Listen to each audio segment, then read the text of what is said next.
TLDR, AITA for not telling my former fiance I bought her dream house.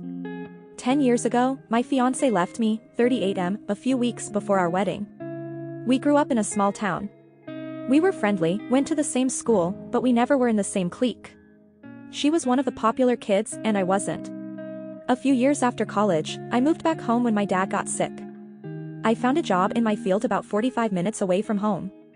I would help take my dad to his chemo appointments. It was during one of those appointments I ran into my ex. She was now worked at the hospital. One day while waiting, I asked her out. It turned out we shared a lot of the same interests. It seemed like our relationship was going great. About a year or so into dating ex and I moved into a rented house together. The following year, I proposed. We began looking for a house. Ex always wanted to live in her grandparents' house on the lake near our town. Her family was forced to sell house when her grandparents died because of an inheritance dispute. 6 months before our wedding, a chance event happened. The couple who bought her grandparents' lake house had grown tired of our snowy winters. It took some work and nearly all of my savings, but I was able to buy her dream house. It was going to be my surprise wedding present, so I didn't dare tell her or anyone in her family my plans.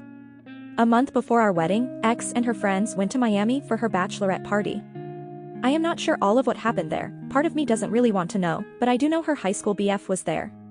When she got back from the trip, she broke down and confessed she was afraid to get married and wanted to call it off. It was a mess.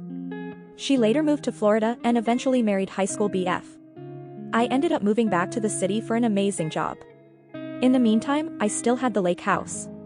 With the help of my mom and dad, we started to fix up the lake house. It took a few years. My mom and dad would look after the contractors while I was in the city. Having the house was perfect when everything locked down. I was able to escape the city and work remotely from the lake house. I now live here full-time and work remotely. This summer we had 4th of July at the lake house. My SAL used photos from the lake this summer in her Christmas card. One of those cards made it to Ex's cousin. The cousin recognized the house.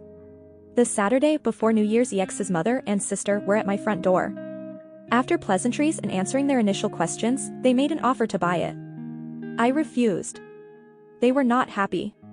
A few days ago, I got a long text from Ex. This was the first time in about 9 years she has talked with me. She called me and asked for keeping this from her. Her family is blaming her for losing the house again. She then asked me to sell the house to her. I still have no intention to sell. Now her and her family are complaining on social media that this is some sort of revenge. That is all we have of the story. Thank you for joining me today. Don't forget to connect with each other in the comments below. Until next time, be kind, be curious, and I'll catch you in the next video. Until then, Corner Stories signing off.